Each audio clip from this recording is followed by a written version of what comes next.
Expect the best used car deals guaranteed. Visit arnoldclark.com.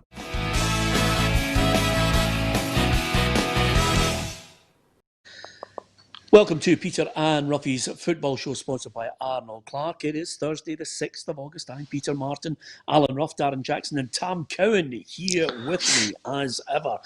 Tam is probably going to be renamed Martin Peters because he just likes ghosting in at the back post at the last minute, Roughie. Is that fair? Just when we think we're not going to get him, he somehow manages to connect the dilithium crystals to the flux capacitor, and he's with us, which is a real bonus. So we're delighted that you're here with us, Tam. Lots to talk about. You can join us. You can like, share and follow. And thank you again, because the numbers again on our subscription to our YouTube channel has been magnificent. So thank you for subscribing. It's absolutely free.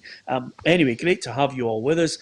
Tam, we've missed you. Couple of weeks away. I've fortunately been able to spare myself 23 hours sometimes to follow you on your Instagram, to see you obviously having a bite of a sandwich, then walking across the road. It's been magnificent, and every freebie you've possibly managed to get a hold of has been brilliantly watched by me. Yep, and I've you've had plenty of freebies out of me as well, of course, Peter, by doing this, so it's absolutely fine, right? But the effective freebies, you know what I mean?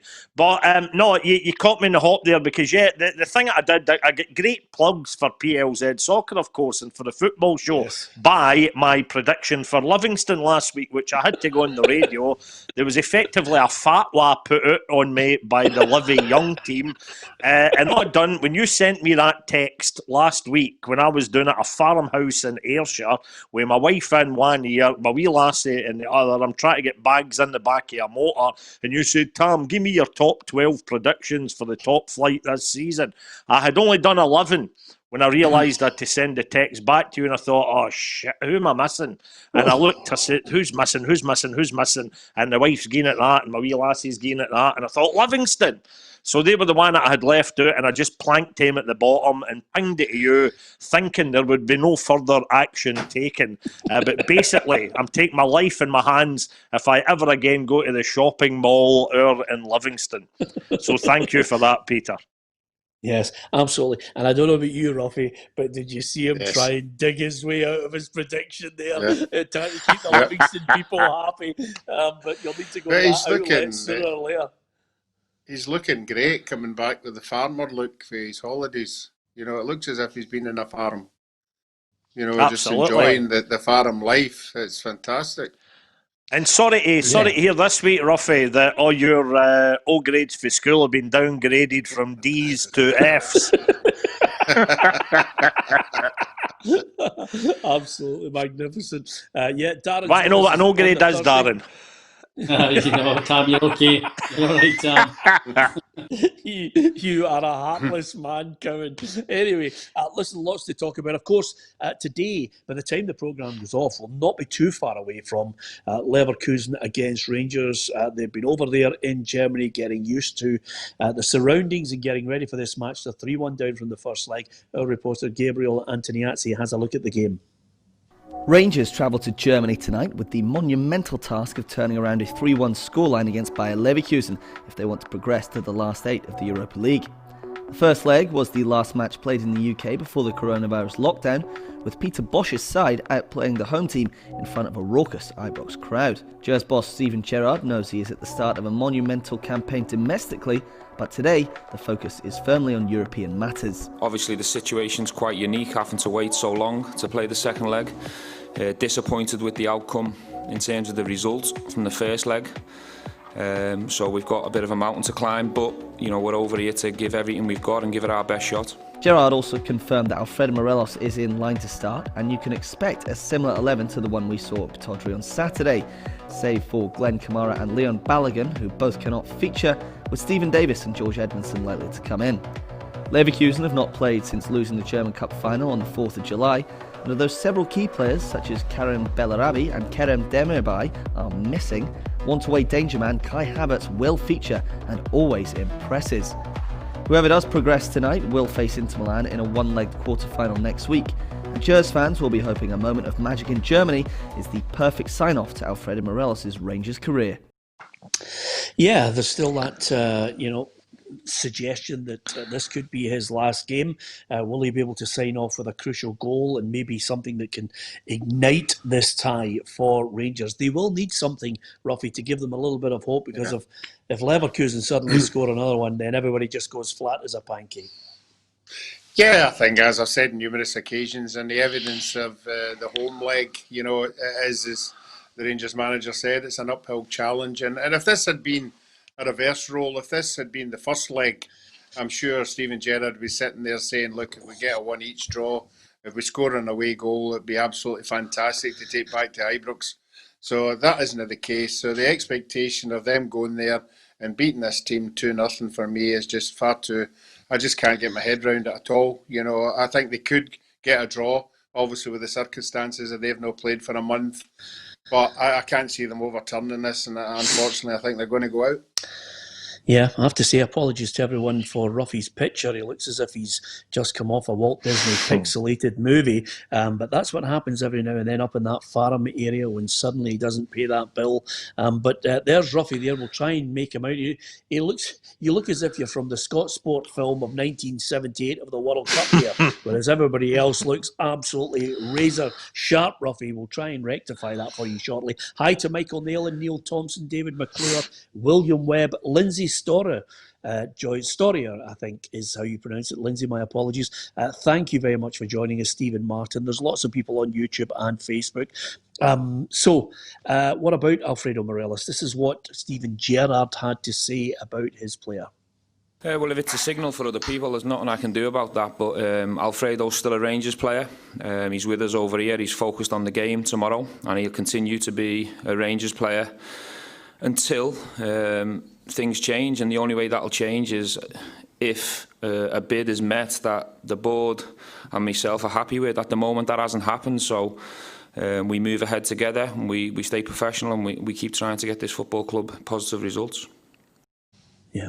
So he's stretching it out as long as he can until they get the money and say goodbye to him, Tam. How do you feel about that? Well, my first thought is there that I was slightly distracted looking at the advertising board behind Steven Gerrard, Peter, and as an Instagram influencer, as you say, can I just say that I think Amstel beer is absolutely superb. But as for the game, listen, this is an absolute free hit for Rangers, and the best case scenario, they get a wee early goal. You've got a game there with no crowd, and suddenly they put the Germans on the back foot a wee bit, and they sneak a result and they get into the next round. That might be almost the stuff of fantasy if you're a Rangers fan. Worst case scenario, and I think Steven Gerrard in an interview earlier this week alluded to that, with the league title being the big thing, the absolute big thing with Celtic on the verge of 10. The worst case scenario for Rangers is getting an injury, picking up an injury to a key player. So, as far as the Rangers fans are concerned, whether they're sitting on the couch tonight watching the game or whether they're going out to socially distance in their favourite Blue Nose boozer, that's fine. But I think it's an absolute free hit. Ordinarily, Peter, as you know, for a lot of these games, if you're 3-1 down, particularly from the home leg, and you're going to play a German team, the fans just think it has been a nice wee trip. I've been there and done it as a Motherwell fan when you've gone to some nice cities, and you know that as far as the football's concerned, the game's over. You're toast, but you think, what a cracking wee trip that is with your pals and get a wee drink and all the rest of it. So the very fact that they can't do that now. Incidentally, Peter, Benelin is one of the finer cough mixtures. I'm also doing that on my Instagram. If you need some, I'll get you sorted, pal. But yeah, free hit. I just think the Rangers fans should enjoy it. But all their eyes this year are undoubtedly on the league. Yeah. Hi to Callum Delury, who's from Glenrothes. He's just said he's just from Glenrothes Loyal, and he's posted 3 or 4 Union Jacks. So no real point that he wants to make. But I just thought I'd give him a mention because we embrace all football fanatics across the whole of Scotland who want to talk about their team. We've heard from Steven Gerrard. I'm going to touch on obviously a prediction for it, guys. I mean, it's as Tam says, it's a free hit. I think they'll maybe lose this one by a couple of goals to nil. Darren, what's your take? Yeah, I'm going 2-0 as well, Peter. I think it'll be very hard. I looked at the stats from the first game, and Leverkusen had 65%. Now, Rangers are a possession-based team. They keep the ball very well. But that night, they kind of struggled to keep the ball against Leverkusen. And just a wee bit, Peter, that I was away with Scotland under-19s at the European Championships 2 years ago in Germany, and Havertz played in the middle of the park for Germany. They lost 2-0, and you could tell that night he was an absolute special talent. So I think if he's going to go to Chelsea, he'll want to end. I would think he'll want to end in a high. But listen, Rangers have done exceptionally well in Europe away from home. So you never know what could happen. But I think it'll be 2-0 Leverkusen. Okay, thank you for that. Roughie, what's your call? I'm going to go for that one each. I think this team will think the game is done and dusted. I do particularly think they'll just go through the motions, and the motions will be good enough to get them through to the next round. So I can see Rangers scoring, but I think with no crowd in the stadium might be to their advantage. So I'm going to go for one each. Okay, and Tam, you want to put a scoreline on it, or are you moving on now? You know, from my your theory of last year. No. It's been that long since we've had any football to put a bet on, Peter. But you know, my theory has always been if you bet 0-0 in a game, you know, your money's in your pocket right until somebody scores. It's quite a nice wee bet, and I think even as Roughie's saying there, you know, but I think Bayer Leverkusen would be happy to play tippy-tappy until Rangers score, and they might need to get their finger out. Rangers scoring, you know, away from home to a big German side, that's quite a hard task in itself. So suddenly, I think, and Rangers would see it as being a kind of almost a moral victory if they could come back from Germany, starting back into the league campaign with a 0-0 Bayer Leverkusen, or if you listen to Derek Ray, the German football expert on the telly last night, Bayer Leverkusen, he was getting all that to try and get a gig. You're thinking, Derek, calm down. We know you know a wee bit about German football. You don't need to start the arsehole part or all that. But it was, you know, and lo and behold, about four times in when he'd mentioned Leverkusen, he just said it the way the rest of us say it, you know. But anyhow, we got his payment. That's all that matters. But I'll go 0-0 then, Peter. 0-0 for me. Absolutely, and that means that Leverkusen would go through. Hi to Tom Vincent, you know Tam from your Motherwell days. He's joined us on the programme. Gary McGurn as well, Eddie Thompson, lots of people. I'll bring you news on the speculation on Celtic with Stephen Fletcher, among other targets. That's coming shortly. And also, over and above that, we will discuss Tam's predictions too.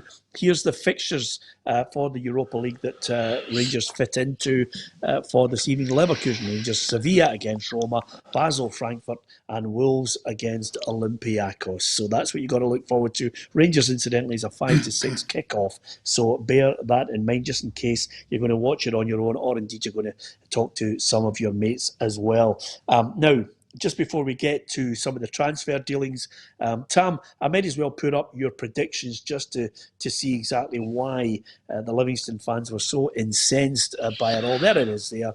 And Tam, are you happy there? Are you still confident Motherwell will be second? I watched them. I was at the game, and oh, dearie me, I know. To watch. Well, Peter, first up, of course, what I must say, looking at that as an Insta influencer, the suit was from Slater's. but looking way across to the screen to the right hand side, I mean, I put in Motherwell to split the Old Firm just for a wee bit of mischief as a Motherwell fan, as I am perfectly entitled to do. But it was a genuine error when I texted you the names back, Peter. I was just about to send it, and I realised, hold on, I had a wee count. I said that's only 11, and it was that way without even a league table in front of you. It was like a mental agility test. I'm like, who have I missed out? I thought Livingston, and that's why I stuck them at the bottom. But if you take Livingston out of the equation, and you could argue I got what I deserved then with Motherwell up in Dingwall on Monday night, because I did then fancy Ross County for 12th spot this season. So, you know what, I'm not going to let one game change all of that. Ross County did look, I thought, decent. They looked very, very fit. I don't know if Darren and Roughie, the ex-professionals, spotted that, but I thought they came right out the blocks and they looked really, really good. We seemed to get a bit stronger as the game went on. I clearly awful penalty kick from Liam Donnelly, Peter, which could have changed the whole game. But no, I'm going to stick. You can't change your predictions one game in. So I think this year it's maybe Ross County's turn. I think they're going to be bottom. Yeah, absolutely. But we're going to stay with your graphic, which is Livingston, because that's what we have to accept. It's we accept your final answer, we accept your first answer on every game show, and we're not for budging on this. So the more Livingston fans get right into him, the better. It's as simple as that. Listen, let's talk about. Although as much as I think, Peter, that Livingston, even I did put them in 12th place if they do go down, but I still think that Tony Macaroni's is a premier family-friendly restaurant. See if you continue this theme. See if you continue this theme right throughout the programme.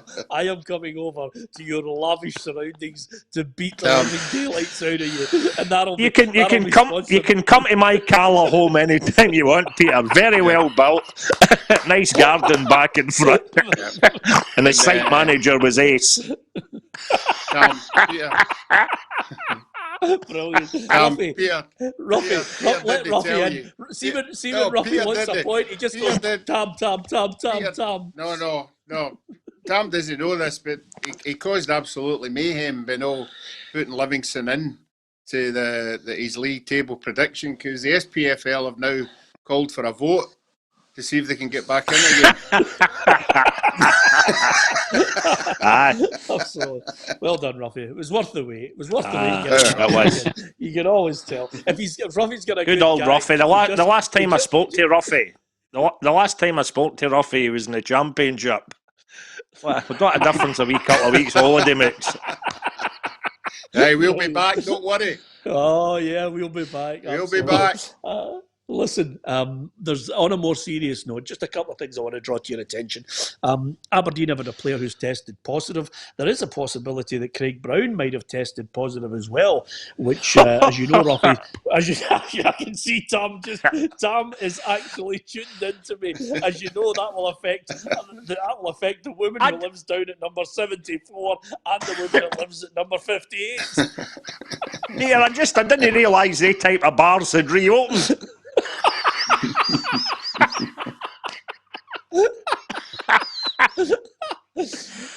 Brilliant.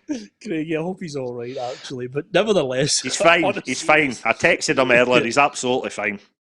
Good man. We love Craig Brown. Different class. But as far as the Aberdeen players concerned, Darren, I mean, is it irresponsible? Is it a situation where... You know, the rules state you can go out somewhere, socially distance yourself, and try and wear the masks as often as possible. But clearly, you know, there's an Aberdeen player who's tested positive now. Did he follow the rules? We don't know the whole depth of it. Aberdeen basically have released a statement on this. We always love a statement, which it basically says we've had a positive test, but we are awaiting further guidance from the Scottish Government and the Joint Response Group. But there's no doubt about it, Darren, it's not good. This Johnson-Aberdeen game could be in doubt with this one, because you wonder if it's affected other first-team players. Yeah, I mean, it's a disaster, Peter. And to get, obviously we don't know the circumstances, but to give the players stick, Peter, you go into the shopping centre, you go in, you don't have to wear your mask in the street. You can people are passing people. It's no social distancing when you're going into the shops, coming out of the shops. So he could have picked it up anywhere. I think it very strange if he's been in a pub, or he could have been in a restaurant, but the restaurants are social distancing. The pubs aren't, as we've seen in Aberdeen. So it's very hard till we hear the circumstances where he thinks he could have caught it. But it's a disaster for Aberdeen, obviously, as a city, as a club. But if the game's going to get cancelled, it just knocks things on, and it looks awful for Scottish football again. Yeah, well, the player is self-isolating, which is something you would expect anyway. But again, the last thing we want is any kind of overall setback to the fixtures. Tam, there's no space. They're trying to jimmy in, the Betfred Cup as well. Yeah, and the thing is as well, the government on this, Peter, they're not going to muck around, clearly. I mean, I was in the car, it was almost a wee minor JFK moment when I heard the news bulletin that Nicola had effectively closed down the city of Aberdeen. And it was like a wee bit, I mean, we'd heard all the threats where, she'd played it with a straight bat throughout this and had put the warnings in place, and now it has happened. So, by the same token, if there were further outbreaks here, if there were further football players and clubs involved, I wouldn't put it by the Scottish government to just say, you know what, we've got to just can Scottish football again, guys. Sorry, and we might need to try again into 2021. So I think everybody's got to play their bit. As Darren's saying there, I have, just as a guy that had always reviewed restaurants, Peter, I've tried to support my local places primarily over the past couple of weeks. But I must admit as well, Peter, I've been in loads of places who were doing things properly. You were wearing your mask as you get in, and certain restaurants, they were really going top end with this. They were taking your temperature. They had hand sanitizer everywhere. You kept your mask on. You were sitting down. You put it back on again to go to the toilet. You put it on when you were leaving. All sorts of things in place. But there was only one restaurant, if I can be serious for a second, Peter, that I just walked straight back out of. I got a sense that they weren't fully adhering to all the rules. And I said, no, we're not having that. So me, my wife and my wee girl, we left. But by and large, I have seen the vast majority of places and people playing by the rule book. I've been in two pubs, two what you would call out-and-out pubs, and they did the same. You went in, you gave them your details, and one of them, I get my temperature taken. At least he says that's what he was doing. And then we sat down at a table, and it was table service. We didn't have to go near the bar. You weren't allowed to go near the bar. You get a tab at the end of the night. I actually quite enjoyed it. It was what I've said for years, the way that American places are, when we all love that. You get the table service. Yeah. It's like Cheers, the greatest ever sitcom, and I tell you, you get the table service, you get your tab at the end of the night. Brilliant. Bring it on. And if it keeps you safe, then that's it. But to use that phrase that Nicola Sturgeon used a few weeks ago now, we've all got to keep the heat. We keep, particularly in programmes like this, we've got 4 devoted football fans. We've got 2 guys that have made their entire careers out of it. We've got myself and yourself, Peter, who have made part of our career out of football as well. We love the game and we want it to thrive, and we want it back to the way we remember it, with fans being inside the grounds. But if folk don't, to use that phrase, keep the heat, it's simply not going to happen. Yeah, absolutely. I agree with you 100%, Tam. The other big problem as well is a lot of people on here, and we don't know the exact details of it. It's very difficult, even in a medical situation, to determine this question, which quite a number of people, and rightly a lot of Rangers fans are asking there is, when did he have it? When was he diagnosed with it? What was his movements? I don't know who the player is. He could have been a first-team player who was playing in that game against Rangers, Darren. And that opens up another can of worms on this whole situation. Then you start to say to yourself, well, how do you keep a lid on it, Darren? Well, Peter, I think, obviously I don't know, but I think if that was the case, they would have had to contact the SFA, they would have to contact Rangers. So Rangers would be in a position where they would have to test all their players. Now, whether it would come out in the press, because they've got such a big game, but then if there is a chance that a first-team player played against Rangers, then they pass it on to Leverkusen, and that's how it's a snowball effect, Peter. And I don't think people are, honestly, it gets me quite angry. I've been quite strict on this whole thing, and it gets me quite angry, the ignorance of some people that think, all right, we're just going back to, I mean, the traffic, everything's just back to normal now, and people just think it's back to normal. We're way from being normal, and we have to respect everything that's getting said. Yeah. Blue Boy, who reckons that we're all scientists now. No, I have to say to you, Blue Boy, we're not scientists. We're just speculating on the one thing that I think everybody can actually determine from this, which is basically, if you have it and you have the potential to pass it on, at what time did you have it? Who were you in close proximity to? And again, based on government guidelines, you have to inform people when you go into restaurants if you've been there, if you've contracted COVID, then the restaurant needs to contact all the people who were there on that particular day. So I don't think we're straying into areas where we can't obviously speculate on certain issues. I do like Travel Smith's answer on YouTube, which is I don't think any Rangers player will be affected by the game against Aberdeen because there wasn't really any Aberdeen player near the Rangers lads. They didn't really lay a glove on them. So it's a good line. Fair comment. Not appreciated. Not appreciated by Peter, too many people who are up there at Pittodrie.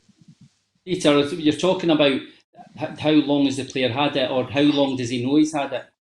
Obviously, my friend Michael O'Neill, when they started playing the friendlies down south, he was on the way to play Manchester United, and they got a phone call saying that he had it, and he was self-isolated for 10 days, and he had no symptoms. So there's going to be times where you actually have not got a clue that you've got it. Yeah, absolutely. Listen, we wait to see how that story unfolds, develops, what the implications are for the game St Johnstone against Aberdeen, and whether he was in contact with anybody, and if the player did indeed break any rules to actually come into contact with someone. All of that will start to unfold as Aberdeen get more details out there, or as much as they want to give us, and the SPFL get an insight into the player in question. So, with that in mind, thanks for all the comments regarding this. It's something that I never thought we'd be talking about a year ago, quarantine and players affected by it, but that's the world we're living in right now. Transfer speculation. We're on to the next one. Now, this story I've been following very closely. Celtic and their transfer dealings, keen to get a striker in. They want a centre-half. The third element of it that Neil Lennon was talking to me about, I'm waiting to see what type of player he thinks he needs elsewhere. But as far as the striker's concerned, there was a deal on the table, I can tell you, last night for Stephen Fletcher. Between last night and this morning, that deal stalled.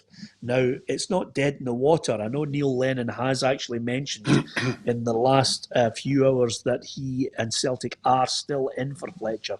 And that's the point I've been making on Twitter today, Roughie, is quite simply Celtic are, for me, the masters at it. They balance the 3 or 4 deals, spin them around, see which one could potentially be the best money for them. I know Fletcher had a 1-year deal offer with a few caveats to possibly unlock a second year. He's 33 years of age, but they still have 2 or 3 other players that they're involved in chatting with to see if they'll come to Celtic. So, although Fletcher looked dead this morning, I still think there's a twist and turn that could keep that alive. Yeah, well, I think as you just touched on it there now, it's obviously the length of the contract. He's probably digging his heels in to try and get 2 years, and quite rightly so. I think he's got 2 years in him. There's no doubt about that. The financial side of it, I don't know. The wages side of it, I don't know what he's on down south. It'll probably be a lot more than what Celtic are offering him. So these are the things he's got to take into consideration. But he'll also have he'll have other clubs. His agent will be dealing with other clubs as well. So he'll be keeping his options well open in this one.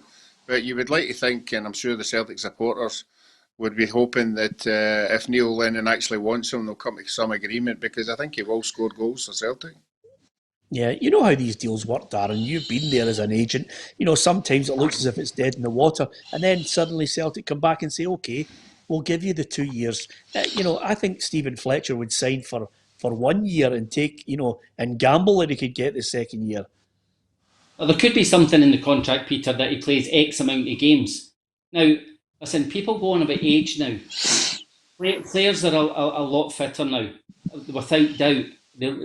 I'm not saying we never looked after it. We did look after ourselves. We spoke earlier a few weeks ago about I was lucky enough that I never carried any weight. Fletcher looks as though he doesn't carry any weight. I said the other day there about Lee Griffiths coming back. Fletcher would be a great signing. I think it would egg Griffiths on to getting himself back really fit. Lamala scores at the weekend. I think Bayo will go. So I would give him, obviously financially they'd need to sort it out. I'd give Stephen Fletcher 2 years, no problem. Yeah, I agree with you 100%. Tam, he's one of those players, he's kept himself fit. He's a lad that when he come back into the Scotland side, I don't know about you, Tam, but he offered us something really different. He was able to, his work rate was tremendous. He was able to hold the ball in and bring the midfielders in. Now, I think that is an art. I like that type of striker who understands, apart from anything else, if he can't score, some of his teammates can. Sutton was great at it. Mark Haitley was great at it. You had a guy at Motherwell, Michael Higdon, who was great at it as well. He could hold the ball in and suddenly you get midfielders up to support him. Yeah, absolutely. And I do agree with Darren. I think he would score goals up, pure simple as that. When you look at the vast amount of possession of the ball that Celtic have in the majority of the games that they play in the Scottish League or in any of the Scottish Cup competitions, then you would just need to think that him getting on the receiving end, all that service for a variety of Celtic players, that he would be a stick on for scoring a right few goals. But as you say, Peter, when you talk about international, he did have his critics, bear in mind, with the Scotland international setup, and that might be another wee thing that would help him when he came back to Scotland. If he even thought that he had a wee bit of a point to prove, and it's maybe the same way that I'm looking at Jake Hastie coming back to Motherwell. The bottom line was he went to Rangers, didn't really get his chance, went down south on loan, and he could have been forgotten about. I think he's a young boy who's got a bit of confidence about him, Jake Hastie. So I love the fact that we've got him back at Motherwell now, in terms of a wee bit of his head being, you know what, I'll show you. Any of my detractors, anybody that thought that I'd flopped, I'm going to really get the sleeves rolled up and get back to the sort of form I was in with Motherwell originally. And for Stephen Fletcher, who must be clearly aware that he had these critics in Scotland, him coming up and getting a platform up here in Scotland with a team like Celtic who produce, countless goal-scoring opportunities in every single game, then I think he would have to fancy it. And Darren will know more about this than me, but I wouldn't imagine that Stephen Fletcher, he surely can't be too difficult to deal with financially. I'm guessing he's made his money. Yeah, he's a multi-millionaire, Darren. But the other thing I was going to say to you, Darren, that's everybody. That's everybody's business. But yes, I would imagine the clubs he's been at, he's earned good money. But he's not going to come up just to say, I'm just going to take any offer. He's probably got good offers on the table, so he's going to try and get as much as he can. And going back to your point, Peter, about Celtic looking at a centre half as well, I think if they sign Fletcher, they will have to bring in another centre half, because I think Lenny will go back to the three. Because if he's going to play two up front, whether it's Fletcher, whether it's Griffiths, it's definitely going to be Edouard. If they're going to have to fit one of them in the team with Edouard, so they'll need to go the 3-5-2 that they played at the end of the season that worked really well for them. So the point is that if they bring Fletcher in, they will need another centre half. Well, listen, they definitely need a centre half. That's a stonewall certainty. If they play a 4-4-2, there are teams better than Hamilton that are going to actually give them nightmares at the back. So, and Lenny's started to embrace his old gaffer. They've never played a 4-4-2, Peter. It's obviously a 4-2-3-1 or a 4-3-3 they've played with Bruni and McGregor, with maybe Christie in front or Rodgick in front, or El Unisi. Forrest is always out wide with the strikers. So it's never going to be a 4-4-2, but if they're going to bring Fletcher in, they'll need a centre half, and I think it'll be a 3-5-2, sorry. Yeah, or a 3-4-3, 3-3-1, 3-2-2, 2-2-1, 4-4-1. Yeah, absolutely. But the point I was going to make here, Darren, on that, and just picking up on your point, he will go to 3-5-2 because he's got to get a centre half in, or they're going to come a cropper. The other thing here is Keith Downey, who works for Sky Sports, is saying Celtic are in talks with striker Lyle Taylor, who's a free agent after leaving Charlton. Now, with all due respect, he's just one of a number they're talking to. And Keith's a good operator, and Neil Lennon is obviously mentioned on Sky, as well as other people that he talks to, that he's been discussing it with Stephen Fletcher, Lyle Taylor, Ivan Toney, Alieti from West Ham as well. And obviously somebody's talking about, I think there's another player that was mentioned, Sebastian Larsson, I think is his name, from the Bundesliga in Germany. Let me tell you this, if it was a straight shootout between Lyle Taylor and Stephen Fletcher, I'm sorry, it's an absolute no-brainer for me. I mean, I know Lyle Taylor. You'll know him, Roughie, because he played for Partick Thistle. He was a younger boy then. I don't think he could lay a patch on Stephen Fletcher for me. No disrespect to the boy. It's all about levels. No. I think we all thought we had a player when he was at us. He was a very, very young player. He looked as if he was going to progress. I mean, I have to be perfectly honest, that's the first time I've heard his name being mentioned. So he went down south. I think he went to another couple of clubs as well. Big bustling boy up front, but you're right. For me, Stephen Fletcher's got all the credentials. He's got the CV that you would want. And I think you just have to convince him that he's going to get game time. I don't think he's at the stage of his career he's going to come up here and be third or fourth choice. Obviously, if Celtic get the boy for Peterborough, he'll be asking, where do I fit into this? Because I'm sure Darren would agree. At that age, you want to be playing. You don't want to be sitting for a whole year and getting 4 games a year. So that would be another thing you have to take into consideration. Yeah, Sebastian Anderson, I meant. Thanks to Neil Thompson, who corrected me there. There's that many names that everybody's checking out on. It's unbelievable. Lyle Taylor was heavily linked with Rangers as well, wasn't he? Yeah, absolutely. Listen, he's a good player, but I don't think he's Rangers or Celtic level. I might be wrong. He might have improved. I've watched Tony, and Tony is a very good player. I mean, I thought he was excellent when I watched a few games. But Stephen Fletcher knows the Scottish game. Would come up here and he'd be an excellent player. And as I say, it would make an excellent 4 strikers we've got. Yeah, absolutely. And Peter, that was an easy mistake to make, Peter. You'd clearly maybe just scratched your arm there. You'd seen your Larson tattoo and just blurted out the name. So it's fine. We'll let you off with that one. Absolutely, Tom. Listen, Tom, just out of curiosity, if you could have a man cave dedicated to one player, who would it be? You know who I'm going to say, but my greatest ever player was Davy Cooper, but I don't know. It's getting memorabilia. I would need to maybe go for somebody more up to date. So I would go with Stevie Kirk, who scored their winner in the cup final against Darren's team. And I'd invite at sporadic moments Jim McInally, Darren, a couple of other boys to come round and just throw boots round about my man cave just to get that real 91 cup final effect. Absolutely. Yeah. David Simon come as well and cheat. And cheat. That's an interesting word to use in a live broadcast. Exactly. Is there any Darren? It's just like Roughie with the Partick Thistle debacle. Just on your left shoulder there, there's just some chips. If you can just throw them off and just let it go. It's as simple as that. Anyway, listen.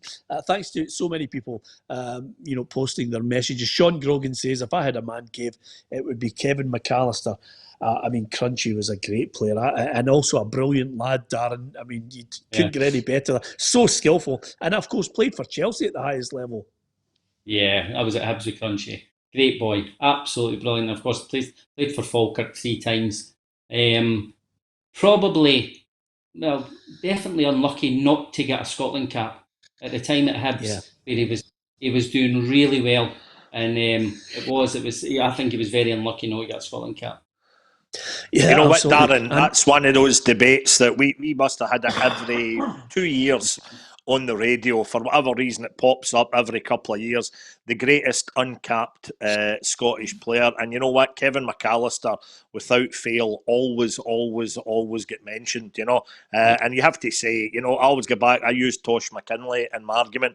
If Kevin McAllister, even for a moment, had pulled on a Celtic or a Rangers jersey, you do get the feeling that he'd been drafted into the very next squad. Tosh McKinlay was absolutely brilliant, I thought. With Dundee, absolutely amazing with Hearts. Not a sniff of a cap until he pulled on the green and white hoops. You could say it was scandalous. Yeah, absolutely. I'm not going to argue with you on that, Tam. Andy Croy says Davy Cooper the greatest Ranger I've seen. Can't argue with you on that, Andy. He was a magnificent player with a wand of a left foot. Absolutely fantastic, and so dearly missed by so many people. Stephen Gurley says, hope Rangers do well tonight, flying the flag for Scottish football. 100% echoed here. Jim Lennon has joined us as well, one of the finest guys ever you could have as your best pal, Roughie. That's all I'm saying to you. How he never got a cap for Scotland, I will never know. One of my mates that I went to school with joined us there, and the only reason he didn't get a cap for Scotland, to be honest with you, was he wasn't good enough. He was ranked rotten and never played professional. So there you are, Roughie. I just thought I'd nail the reasons why he didn't get a cap for Scotland. But we move on.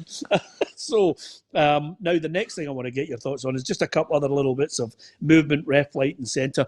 Tam, Florian Camberry, in the end, didn't join Rangers. He went to St Gallen to get out of the way of the Hibs fans who undoubtedly would have trolled him forever. Yeah, I don't, well, you say trolled him forever, but you know what, Peter, if you had to get back to Hibs, particularly, bear in mind there are no fans inside the ground for the foreseeable future, and if you get off to a flyer, score maybe a couple of hat-tricks here and there, then fans can be very, very forgiving the minute a player turns it on. So I wonder if he'd gone back to Hibs, no fans in the ground, bangs in a few goals, and then by the time the fans are welcome back to Easter Road, they might have kissed and made up. But I think all things considered, with the kind of language that he was using directed at Hibs when he moved to Rangers, and I think it's just best all round that he goes out there for a wee bit of neutrality straight back to Switzerland. Yeah, absolutely. And big thank you to Jim, who's just sent us a message there, which I can't repeat on air. So also, Alison says the greatest Celtic player for her was Tommy Burns. I remember being in Tam's house when I said, how would you like to be remembered?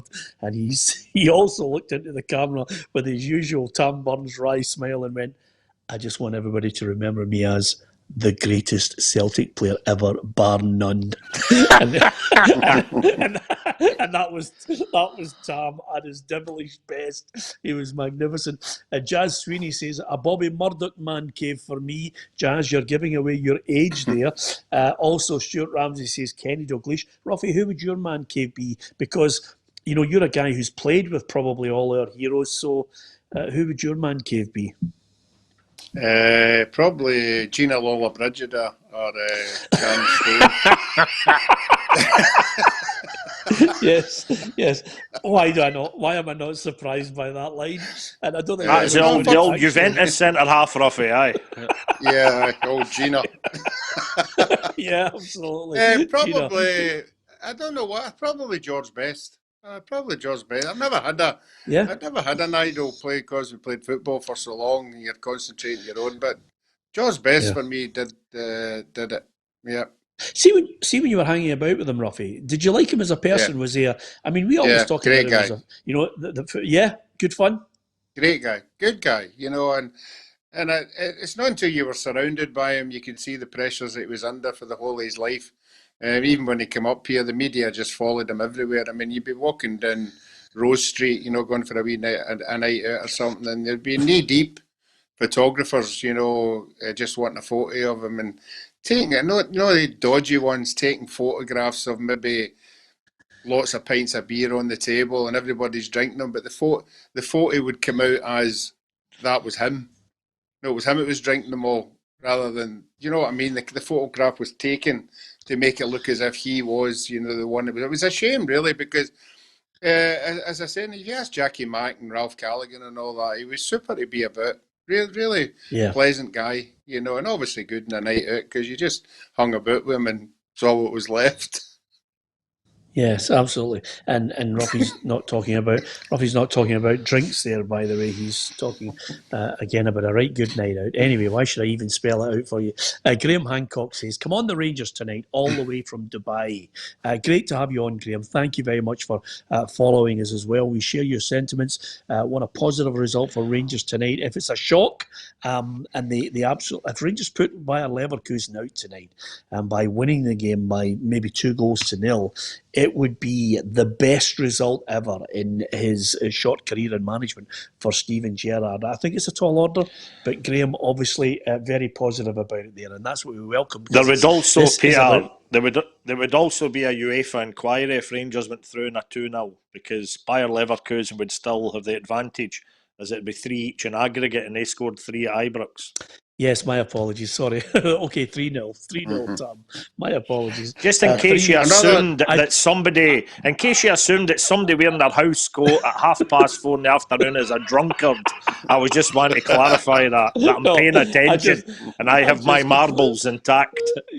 Yeah, I completely forgot about the fact that it was now in Germany. I thought 3-1 was good, get them back home. Anyway, apart from that, thanks for that, Tam. The Rangers team that will take to the field tonight, incidentally, against Bayer Leverkusen, I might as well give you it now while we're all here, is McGregor, Tavernier, Goldson, Helander, Barisic, Jack, Davis, Aribo, Barker, Kent, and Morelos starts. Firth, Edmondson, Hadji, Jones, Stewart, McCrory, Barionis, Arfield, Mayo, and Patterson are the substitutes. But it's probably about the strongest, Darren, that he could put out of the players available. Remember, he can't use some of the new signings. Yeah, it probably is. And who's going to be Barker's quick, Kent's quick, Peter?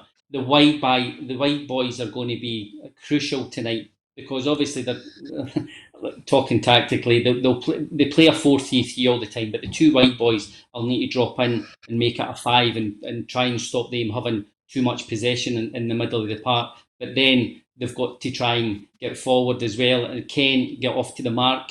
At the weekend, got a goal where he didn't score enough last year, didn't give enough assists last year, so that'll give him huge confidence. And they're obviously, when Morelos is on the park, you've always got a chance of getting a goal. Yeah, absolutely. It would be.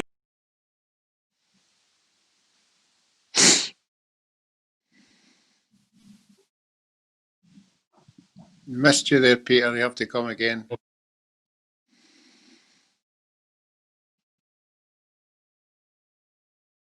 It would be somebody to say goodbye. Absolutely. And again, I would imagine an old phrase that we hear many a time in football.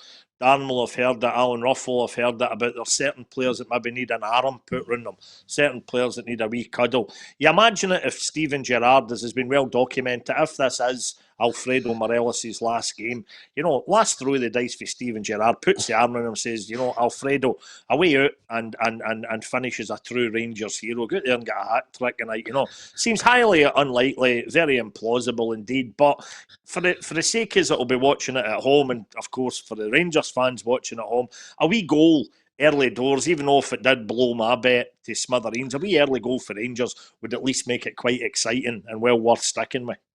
Yeah, absolutely. Ross McCrory talking about Rangers players that may well be looking elsewhere now.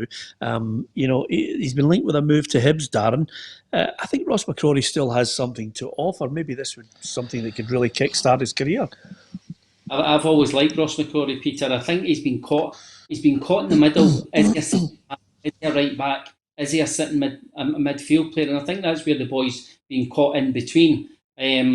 So I think he's got a great attitude to the game. He keeps the ball well. I think he could be a number 6 and just play in the middle of the park. He gets about people. He's aggressive, fully committed, and I think he would be a great signing for Hibs. Yeah, well, it's still open to speculation. Across the city at Hearts, Connor Washington looks as if he's on his way out. Sean Clare's obviously joined Oxford United, so the exodus of players. Robbie Nielsen will undoubtedly be building his own side to try and get back straight into the Premier League. And of course, what a move it would be, I have to say, Tam, if Aaron Hickey, finalised a deal to Bayern Munich. Might not start, but what a learning curve for him if he decided to go there. There's all the talk that if he went there, it'd be, I think, the way they've got the Colts set up in Germany, and he maybe wouldn't get a sniff of the Bayern Munich first team for the foreseeable. But the minute he went there, what a great place to go, what a great country you would have to say to live in.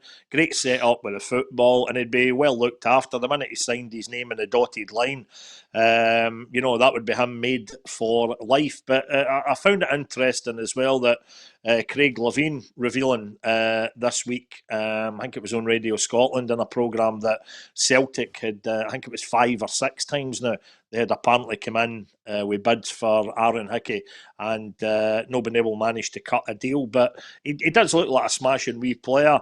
It does seem to know that certainly in international terms, we've got an embarrassment of riches with talented left-sided defenders with the Kieran Tierney, Andy Robertson debate. But there's always room for another one, and that wee guy does look like a smashing player. And he's the sort of guy that I think, I remember hearing Craig Levein waxing lyrical about him maybe about a good year and a half ago, and saying that he's exactly the sort of young lad that's got his head screwed on. And he just strikes you as the sort of player we'll be hearing about for years to come. Yeah, just briefly, Tam, if you had the chance to play for Motherwell, but Bayern Munich come in for you, would you go to Bayern Munich, knowing that you might have a year on the?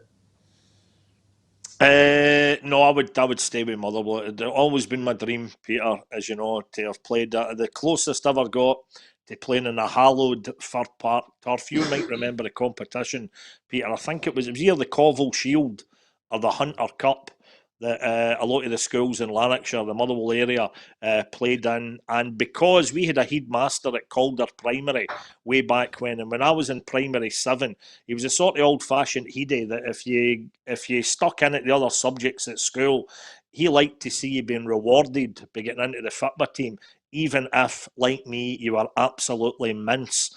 So what happened was I got a few games for the school team. We got to the final in this competition when I was in primary 7. The final was being played at Fir Park. I could not believe my luck. But then our coach, Big Geordie Pollock, who looked after the Calder primary team, he smelt silverware clearly, right? He smelt silverware, and I was dropped that night for the final. I was in my school uniform, standing in the old enclosure at Fir Park, watching the action taking place with a trembling bottom lip. You spool on a few years, I could have been Darren Jackson at Hampden, May the 18th, 1991. It was a dagger through my heart. It really was. That was the nearest I came to getting a game on that pitch. 4-3, I think we won, Roughie. You should get it on YouTube. But that was a cracking game. Sadly, some of the Dundee United guys didn't indulge in the. No, they didn't. I did my 0-0 on that day. No, you know what I'm like. But I'm afraid the United guys didn't enter into the Corinthian spirit of the Scottish Cup and kind of lost their rag. Shameful scenes. I must get David Bowman down here on the show when we all get back together. Because he'll give you what for. Anyway. I'll tell you how, Peter, I can't, just for any of the Dundee United fans tuned in, Darren Jackson will back me up on this. The minute you say David Bowman, every day when they all talk about the great Jim McLean, and the hold that guy had over players and everything, I still remember to this day when I was with the Daily Record, Stuart Cosgrove had a column with the Daily Record, and Jim McLean, you'll remember, the column that packs a punch when they cashed in on him, if you like, after that kind of wee naughty incident. But it was Christmas lunchtime, and there we were sitting in a restaurant not too far from the Daily Record offices. We're having a great laugh, me, Stuart, Ali McCoist was there as well. Dave Bowman had he was his driver or whatever that day. No, they'd come down in the train. Dave Bowman and Jim McLean had come down in the train.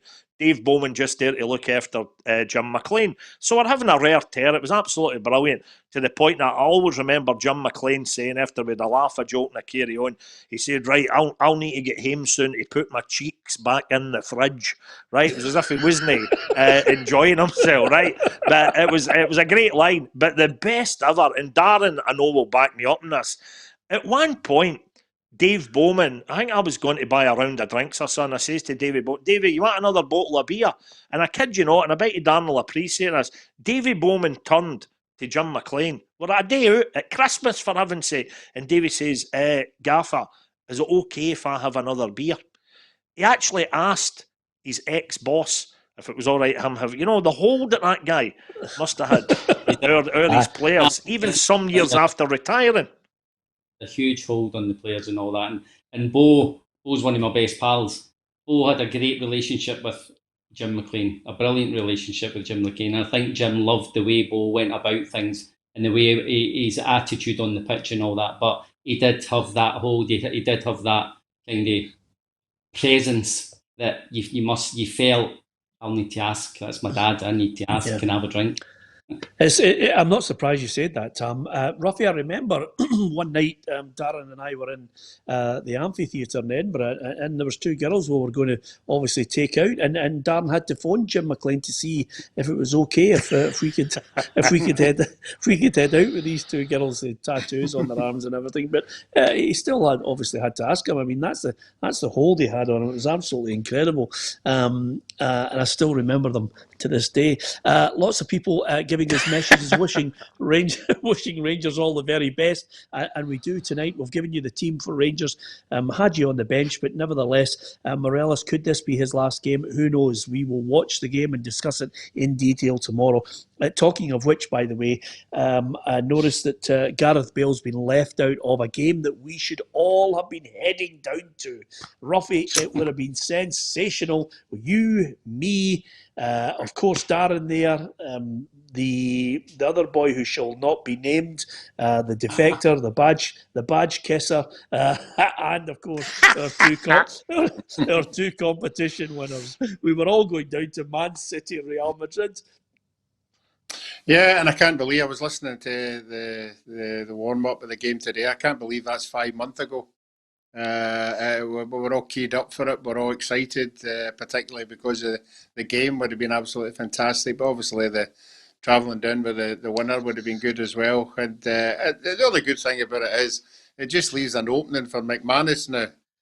Yes. Yeah. Well, what about surely Tam's got to come. Tam. The driver says who gets in the car. Exactly. Tam, could you suffer a night out in Manchester with me, Roughie, and the competition winners and Darren? Would that be acceptable to you? Peter, you know what? A night out in the Carfin Vaults now would be absolutely splendid. You know, I'm absolutely choking for a good bit. You know what I did when I talked about the two pubs that I've been in so far? One was with our wee mutual pal, Peter, wee Colin McCready, who lives nearby me. We went and see, just to sit there with one of your pals in the pub and get a wee catch up or a drink, and the table service was amazing. And then another night when I did one, a pal of mine that I hadn't seen for about 8 months, and it was brilliant. And see, when I think genuinely how much I enjoyed our first Christmas night out with the PLZ folk, it was a brilliant night. See, just to get a wee evening like that again, I can't wait. But we need to keep the heat. We need to hang. You know what? If we don't get it this Christmas, so be it. We don't know how it's all going to pan out. We certainly won't be booking anything soon in Aberdeen, of course. But we'll just see how it goes and get something hopefully soon. Peter, come on. Yeah, absolutely. Well, listen, I'm going to organise that. Our producer, Anne, has just given us the thumbs up to say, yeah, let's get a night out when it's safe to do so. And of course, you know, Roughie... That wasn't the thumbs up. She was just lighting a fag. No, the other thing about it, she's given me another signal now. 2 minutes left for you, Tam, apparently. But the other thing I was going to say to you, Roughie, now that the badge kisser's away, I think we can all go to Dublin safely for two weekends. We're all fine. We can have a weekend away somewhere for our night out. But we've still got Italy as well, have we not? We've still got Italy too, yeah. I mean, that... Yeah. Brian, we'll hand over the strips to Brian. That would be a good one too. Yeah, listen, we just love to have a night out. Everybody would love to have a night out, of course, right across the country. Difficult times. Difficult for me to give Tam a night out in the Carfin Vaults, because if I did that, obviously both of us would be arrested, because it's been closed down now for the last 6 months, which gives you... is that right? It gives you an indication, Tam, the last time you've been up in my neck of the woods, to be honest with you. Yeah. I believe it got closed down because there'd been a bit of rowdiness at their weekly backgamming evenings, Peter. Yes. Yeah, absolutely. The Bridge Club couldn't get in on the Friday night. Steady the ship, boy. There's a few guys I know that would give you a right good leathering. Anyway, Gary McGurn says, Peter, when is the tennis match getting played? Gary? We don't know. We're just waiting for, obviously, the right time. Roughie, not even tennis is allowed indoors at the moment. The gyms, I think, are going to be the last place open. Yeah, they're all closed. The outdoor is open, obviously, but I think everybody will be trying to cram on to get a game. But no, I think we should still go ahead with that tennis game. I don't know if Darren can step in. I don't know if he's a player, but I'm sure we can't let it go. The challenge has been put out there, so we need to do it. Yeah, absolutely. Listen, it's been great getting everybody's thoughts, as ever. We're definitely going to get a night out, Tam, I promise you that. Just incidentally, Tam, I know you mentioned to me just in passing last 3 or 4 days, we need to get a wee night out for a wee bite to eat somewhere. Was that just me and you and McDonald, or are we inviting, a couple of other troops to socially distance? Oh, that was the team. That was a team. We just need to learn the good. rules. I'll speak to Professor Jason Leitch. We'll get what we need to do in terms of the numbers, about who's in whose bubble, and then away we go. And we can, even if you did it Monday, Tuesday or Wednesday, you can take part in the Eat Out to Help Out scheme. And that's only to do with restaurant, Roughie. Okay. Listen, last words here. Stefano Milano says, tennis, I doubt you guys can move. Stefano, I say with great confidence, I think Roughie and myself as a doubles team would give you and your best mate an absolute tanking. And I say that as somebody who managed to, a guy who gets a game for Barcelona and plays alongside Messi is bound to look good, Darren. And when you've got Roughie by your side, he's just unbelievable on a tennis court. I can vouch for that, since I've spent that much money in coaching trying to gob him at it. Anyway, apart from anything else, stay safe. Follow the rules. We always say it on this programme, and fingers crossed we get ourselves back to whatever normal is available in the near future. Thanks to people for sharing and following us. We've got some big competitions coming up. I'm finalising them now. T-shirts, prints, lots of special giveaways coming up on the programme for you to look forward to. And if you like your own favourite team's strip, we'll be giving away some of those crackers as well. If your team's got a new strip out there, we've got some to give away in the forthcoming weeks. Tell your friends, like, share and follow us on Facebook and on YouTube if you can. Don't forget to subscribe to us. It's absolutely free. The figures are absolutely sensational. We are Scotland's #1 football show. On radio, of course, you know that there's a guy there who's got a really top drawer football show as well. And the other two are with Tam, just sitting next to him at the moment. But Al, because it is going so well, I'll chuck you in a wee prize as well. I had a large cake with a file in it that I was going to keep for Alan Burrows, but I apparently don't need it anymore now. You get the all clear today. So I'll chuck that in as a prize as well, okay? Yes. And I'm sure Alan will be delighted that you mentioned that on air. Anyway, apart from anything else, thanks to all of you for watching. Join us tomorrow if you can. Expect the best used car deals guaranteed. Visit arnoldclark.com.